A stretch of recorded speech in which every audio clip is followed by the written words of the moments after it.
跨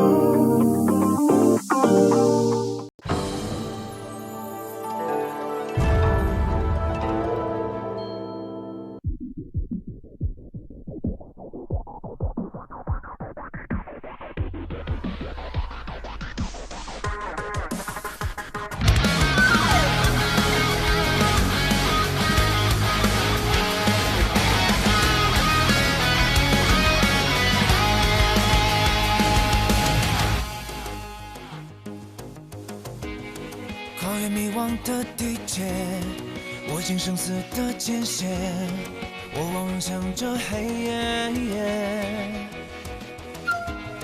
灵魂不曾被熄灭，挥舞起这份热切，即使终于烟雨裂。花开山海，遇见他来将呼唤，风吹云残命不凡。世外，谁人能明我孤单？一念纵身俯瞰，刀剑出鞘，漫天飞霜，一战天下的信仰。直冲云上，血舞剑气焰四方。踏过风浪，醉舞四方，几乎苍生义无妨。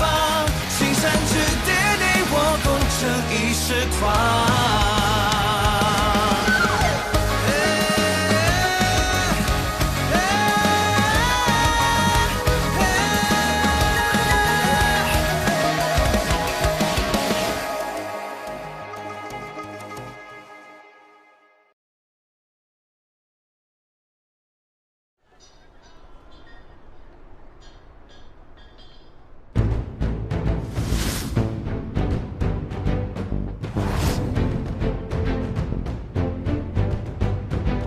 你不是最讨厌这段场面？以为你完成了出世，便不会再出现了。一会儿你就知道答案了。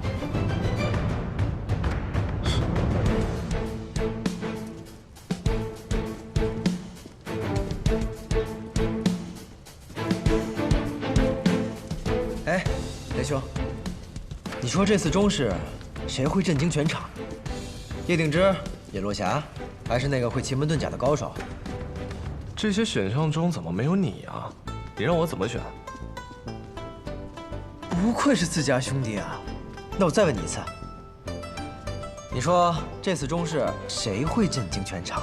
是叶鼎之，还是叶落霞，还是我，还是那个会奇门遁甲的兄弟？叶鼎之，你有病啊！不，实话实说而已嘛。你现在啊，要是想要震惊全场，还太早了。哎，你们到的可真早啊！哈哈。没有我在，你们一定很尴尬，你们一定很没有话聊吧？那可不是，两位公子已经并排站了小半的时辰，彼此就说了一句话。正常，放心吧。一会儿呢，就由我负责来把控这全场。他们两个太没劲儿了，要是由他们来介绍规则，底下的人都紧张死了。而我，可就不一样。你是不一样，你可以从早说到晚。他们困了，自然就不紧张了。这话说的倒是没错。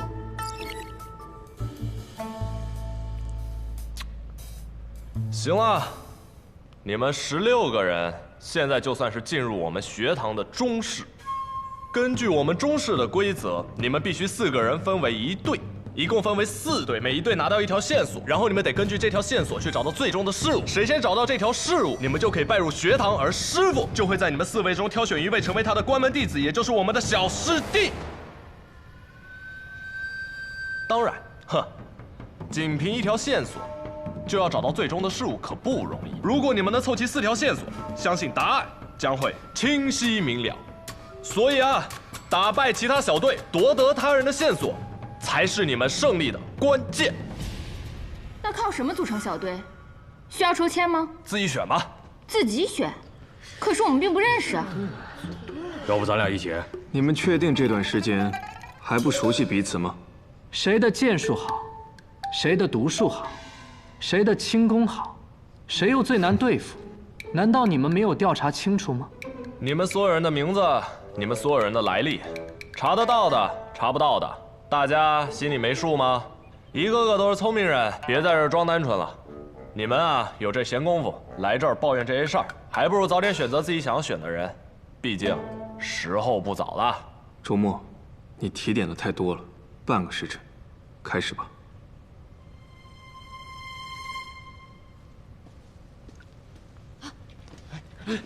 让一下，让一让。老怪，让开让开！要不我们一起吧？对啊，我们一起吧。这叶鼎之还挺受欢迎。几天前，叶鼎之在城内阻止了一场械斗，武艺之高，震惊天启，这你都不知道？还有这种事儿？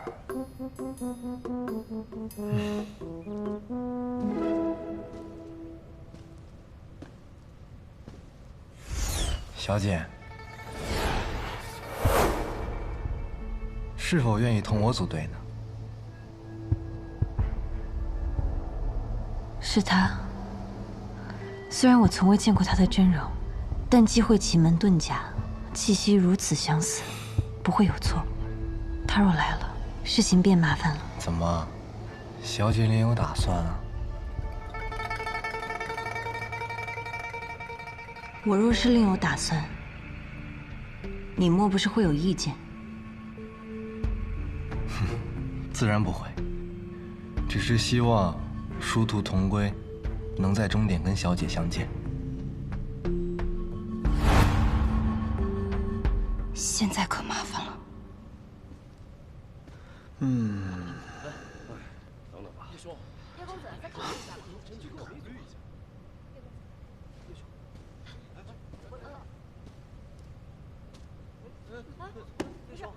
看来你的好兄弟要比你更受欢迎了。我有一份详细的计划，扛揍我体力好，我们好好聊聊。我宁比他强。叶公子，给我一份。你要我吧？既然如此，不如我们两个组队吧。我们？嗯。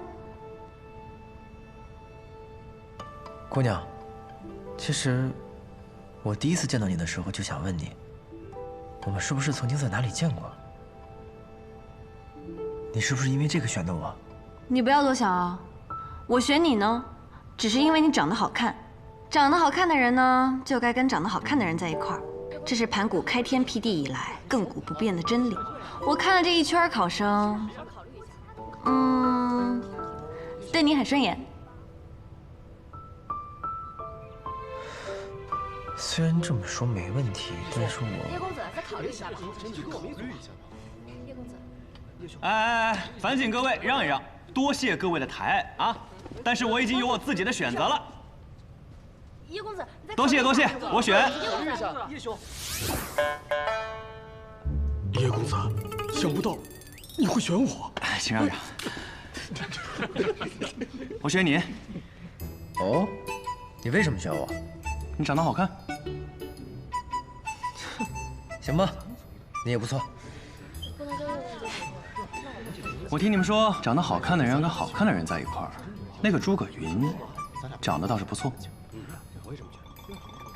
只可惜，他跟我们不是一路人。那接下来该怎么办？在下夏侯孟定，愿和二位结成一队。在下赵玉甲，也想和二位结成一队。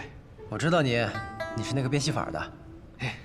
在下会御兽之术，在这天启城中赫赫有名。我也会御兽之术，江湖之上别无对手。我说兄弟，你是故意和我作对吗？如实所言罢了。那我们就比比。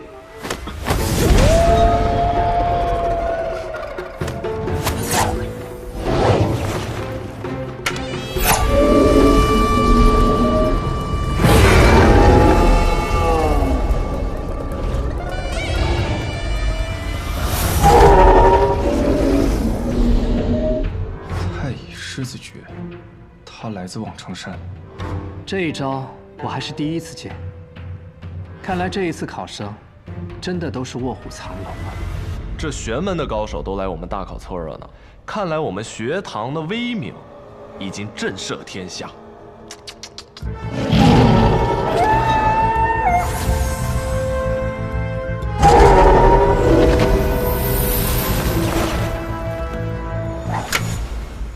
怎么样，你的寿还遇不遇了？不遇了，告辞。那个，我可以。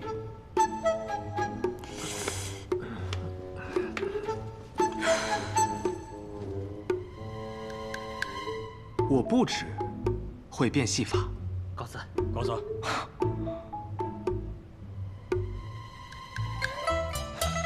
原来是你呀，赵玉甲，不选我，我可就走了。哎，行，我倒是觉得你这个小哥挺不错的，跟我们是一路人。那我们的队伍便算是成了。等等，姑娘，你虽然长得很好看，但我没有确定要选你哦。叶公子有什么打算？事关紧要，还是要谨慎一些比较好。百里，试一下这位姑娘武功。我快，好。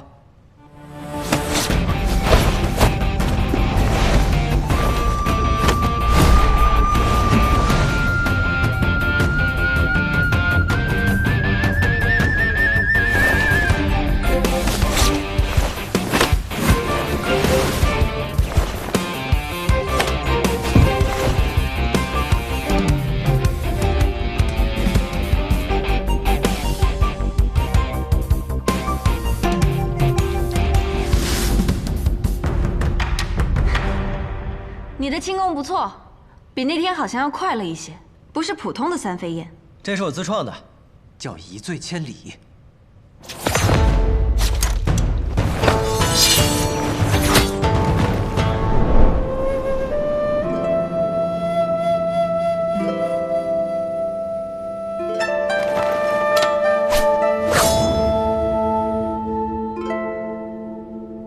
袖里藏剑，精妙无比啊！一醉瞬杀，倒是惊险骇人。我并没有杀心，这一剑只是试探。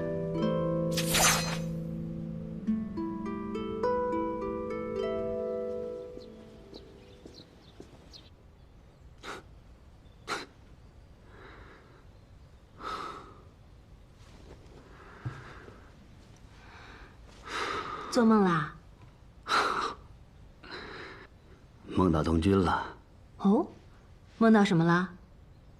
梦到东君学会了我的瞬杀剑法，还把我教他的三飞燕改进了一下，成了一门新的功夫。这还真像是白天里会做的梦。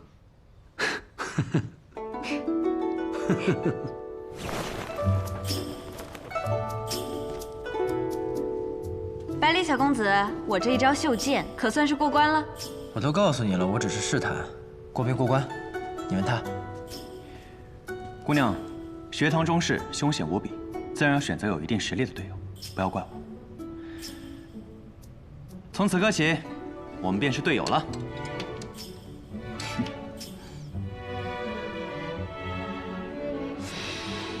啊，他们4个竟然凑一块了，强强联手，胜算更大了。胜算大了吗？我怎么觉得是小了？师傅只收1名弟子，若他们赢了，你觉得师傅会选叶鼎之，还是百里东君？先生从不收最好的，只收最有趣的。而你是个例外，你很无趣，但你无趣到了极致，反而变得有趣了。所以先生才收你为徒。你是不是觉得自己很有趣？是挺有趣的。我倒是觉得这个叶鼎之比你更有趣。行了，时间到了，各位组好队了吗？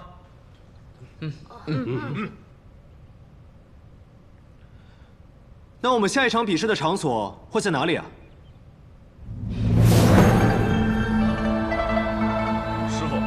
师傅。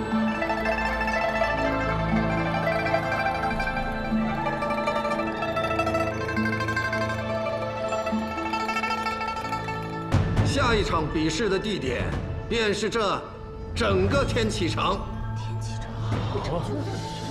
那么何时开始呢？自然是现在。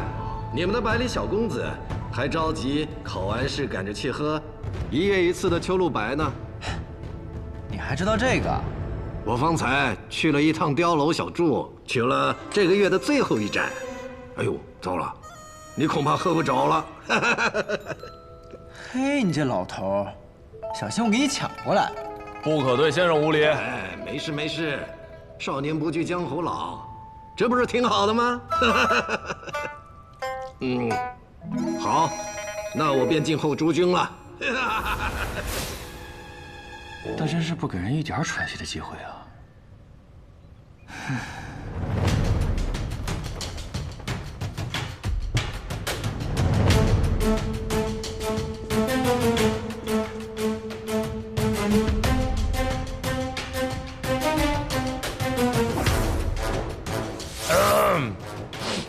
古有云：“尺素如矮雀，以毒结霜里。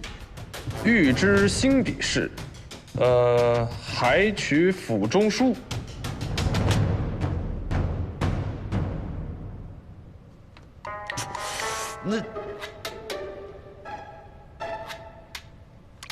总之就是这鱼肚子里边有线索，分别藏着未申酉戌4个时辰。一会儿呢，你们每个小队派1个人上来，抽到哪个时辰出发得了。出发之前，墨尘公子会将锦囊交到各位的手中。对了，若是有小队最先找到最后的答案，这高台上的金钟就会敲响，到时候烦请各位考生回到学堂集合，明白了？那就来吧。为什么我们每队出发的时辰都不一样呢？因为每个队都只能拿到1个锦囊，每个锦囊就是1个线索，总共4个线索。先出发的人则可以博取先机，或是隐匿，或是尽快破题；而后出发的人则可以关注先出发的人的方向，或是寻找，或是守株待兔。若是同时出发，那还比什么呢？直接在这里打一架，赢的人拿着锦囊去找答案不就好了？哟，不错呀，这位考生，看来你对中式的规则了解得很透彻呀。行了，你们每队派1个人上来吧。小赌王，自然是我了。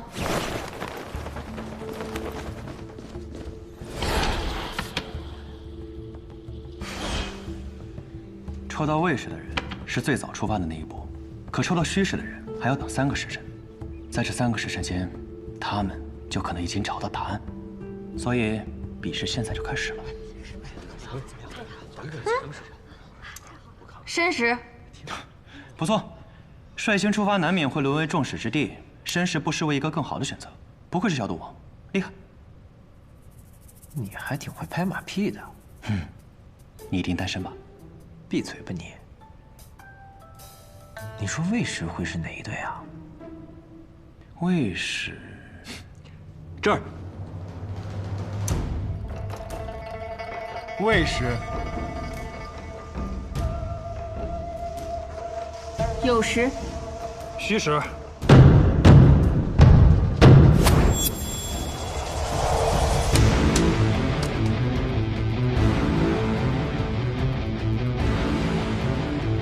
未时的队伍出发吧。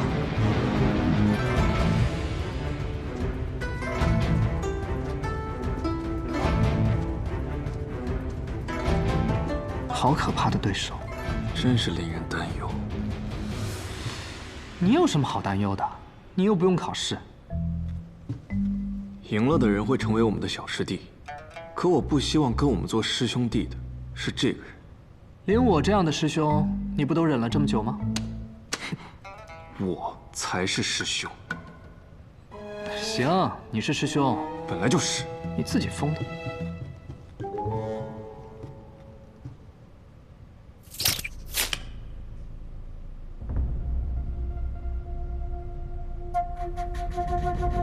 应贤已按照王爷的吩咐，将消息传达给叶鼎之了。想入本王的麾下，必然得付出一些代价。只有背上镇西侯府小公子的人命，这叶鼎之以后才会乖乖的受本王控制。哎，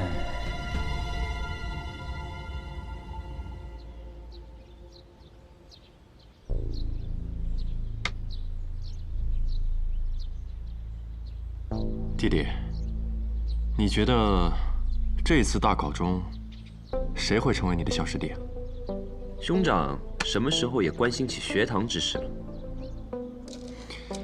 朝堂当中有很多人对学堂之事很感兴趣。我知道弟弟一向维护学堂，便从不过问。只不过，这次这些考生中，定会有一位成为亲王的人。无论他是谁的人，只要入了学堂，便是学堂的人。兄长，你输了。切磋棋艺，为兄向来不如你啊。嫂嫂近日如何了？她已经被我接入别院，待到父皇赐婚的日子来临，便结琴瑟之好。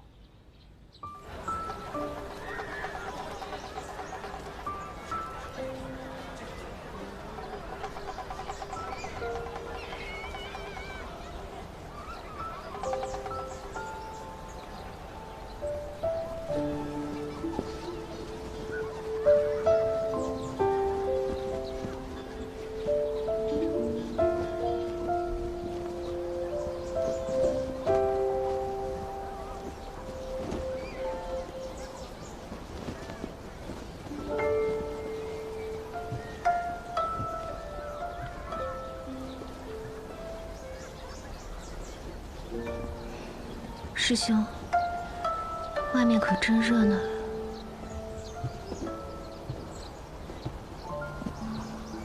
今日是学堂大考最后一场。是吗？是。他们可真恣意，真让人羡慕呀。如果我的人生也能像他们这样活着，是不是也能够这样恣意、热闹呢？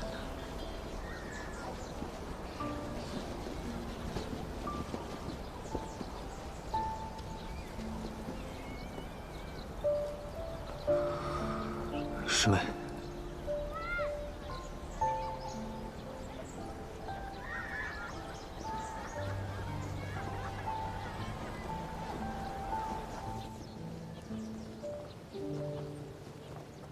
这街上也太清静了吧，连个人影都没有。今日学堂中试，自然提前清了场。不过话说回来啊，那个锦囊上面写着“君不见玄武临事”，玄武。 到底什么是玄武啊？若真那么容易，还能算是中式？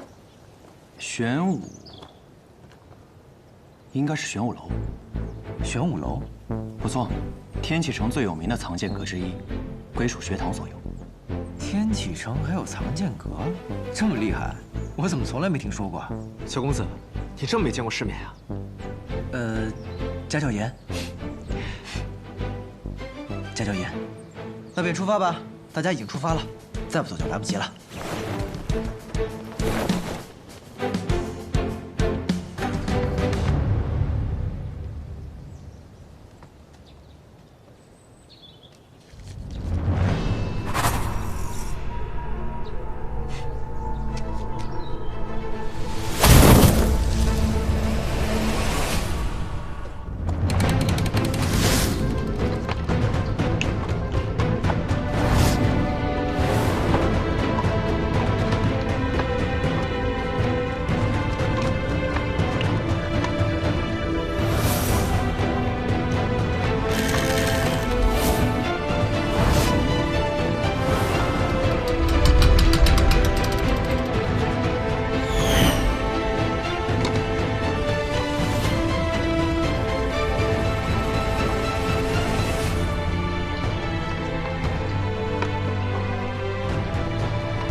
他们4个竟然组成了一队，如此巧妙，果真有趣。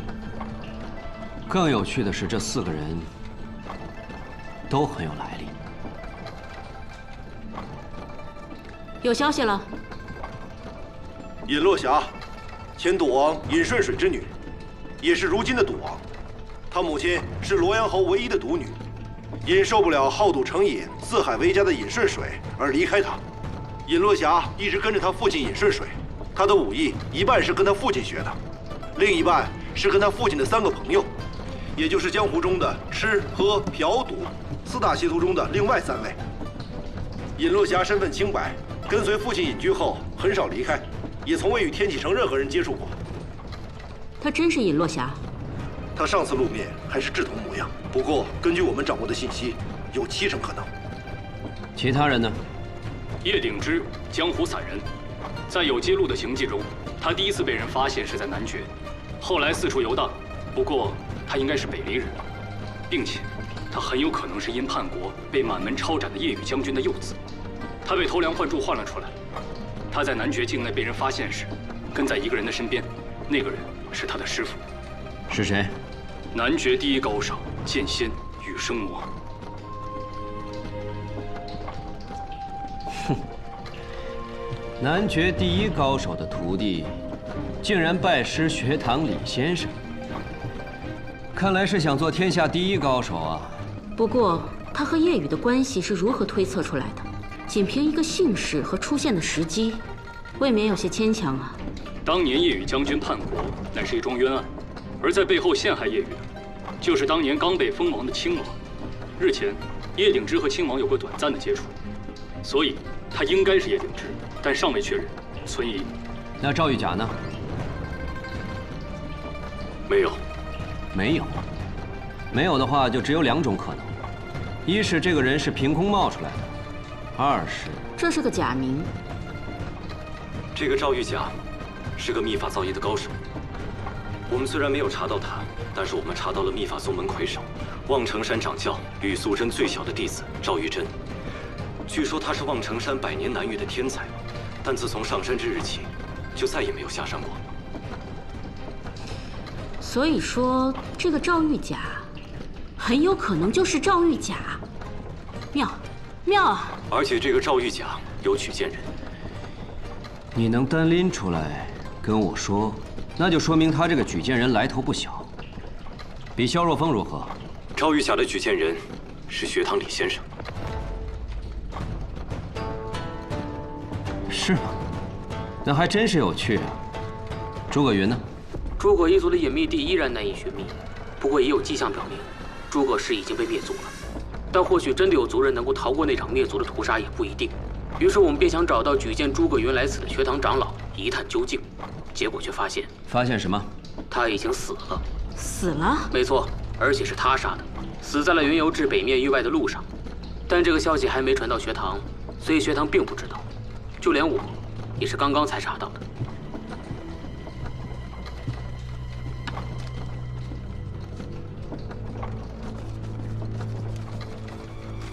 这条消息传给萧若风。是。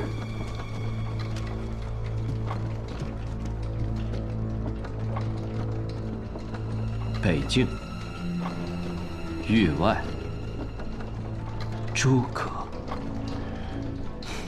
对了，你还有什么要交代的？这条消息很重要，得加钱。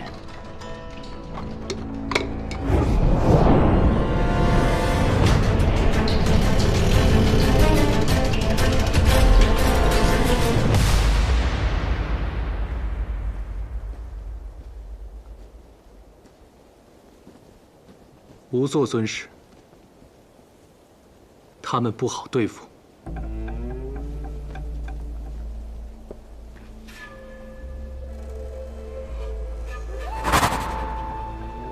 有我在，你怕什么？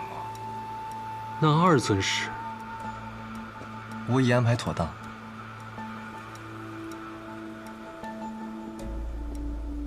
老二，你先去处理那些麻烦的考生。齐轩，你就跟我去找小姐他们吧。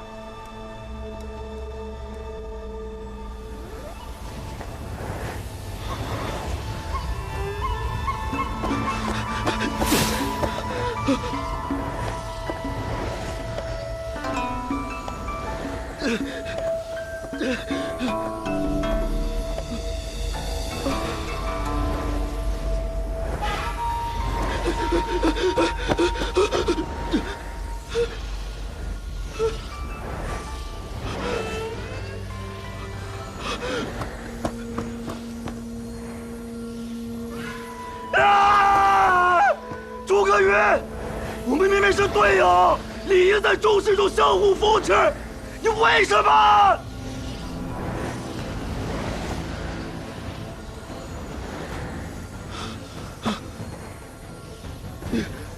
你究竟是谁？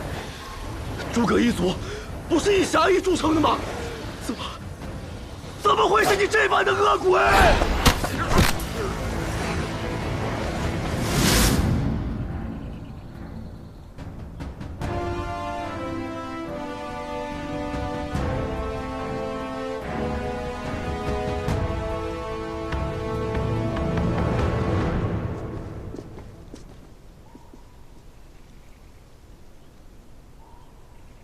这里面真的有我们要找的东西吗？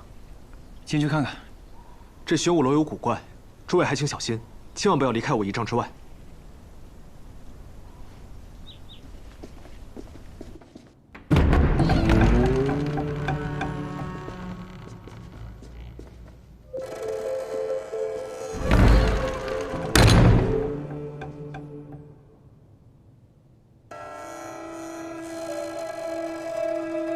千万小心！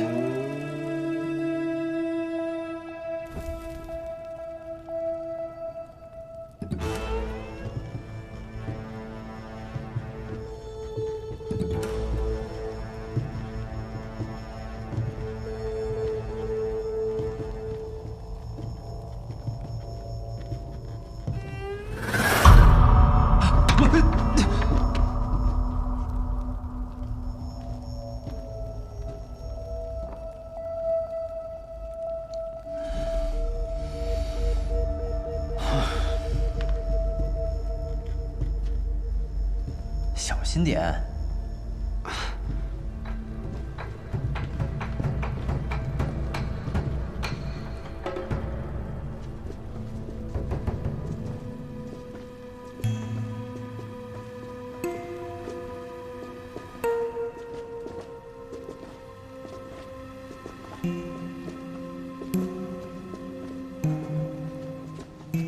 等等。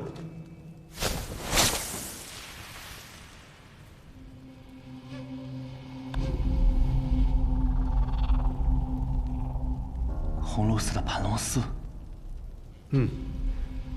盘龙寺乃精铁所铸，细到几乎无法用肉眼来分辨。世间很少有比这还隐秘、还锋锐的武器了。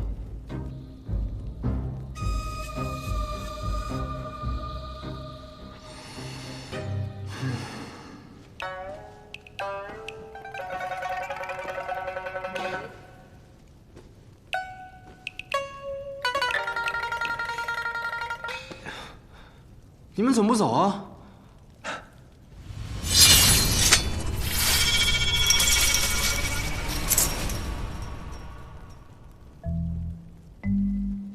好像也没这么锋利嘛。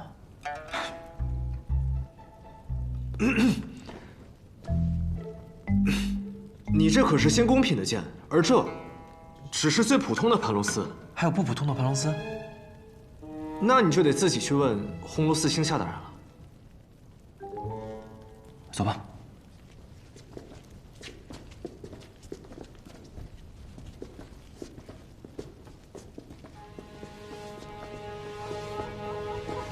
哇，原来这就是剑塔，真是壮观。这才是真的仙宫品剑吧？怕是只有仙人才识得吧？这剑楼里的剑都这么不值钱，无人看守。也不怕被偷，那也得看有没有命偷。既然我们已经到了，接下来该做什么？线索不过是一具尸罢了。你在看什么？我总觉得这剑柄上的玉像极了眼睛。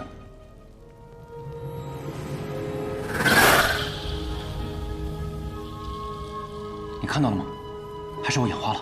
你没看错，我也看到了，这剑柄上的玉似人眼一般眨动了一下。不如我给它劈开看看，里面藏了什么玄机。小子，此剑价值连城，你若毁了，就算你最后成了学堂的弟子，也得赔。我乃信阳剑仙佩剑。我是扶风仙子佩剑。明月剑。齐霄剑。我乃剑楼之主。万剑归宗，我统万剑。万剑归宗，我统万剑。魑魅魍魉，装什么剑主？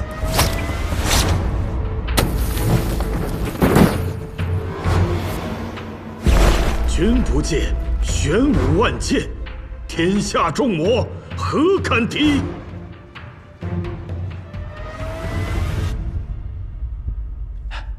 是那首诗，看来我们来对了。不，你们来错了。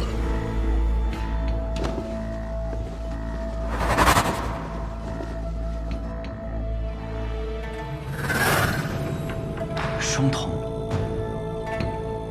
传说仓颉4目为皇帝时，这世间竟真有一目双瞳之人。凡人双瞳，半步神仙；智者双瞳，一步登天。你是谁？我是你们的阀。既然你们已经来到了这里，想要得到最终的答案，就得过了我这一关。你是学堂的人。我说了，万剑归宗，我统万剑。装神弄鬼。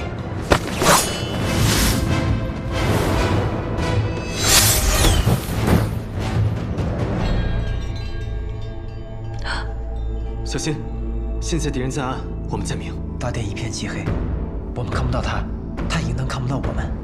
双瞳之人，一瞳属日，一瞳属夜。想必此刻在他眼里，楼内之景纤毫毕现，而我们才是4个瞎子。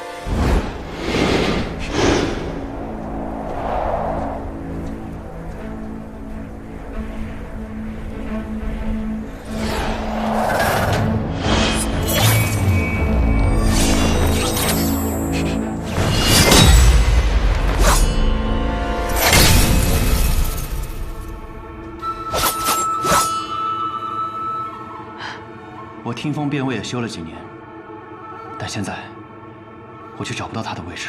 没错，他似乎无处不在。没时间了，这里既然与我们要寻的东西无关，就不必再纠缠，往外跑。怎么办？我们出不去了。我有办法了。你不是说那个很值钱吗？那小爷我就给你劈个一干二净。大胆！快走！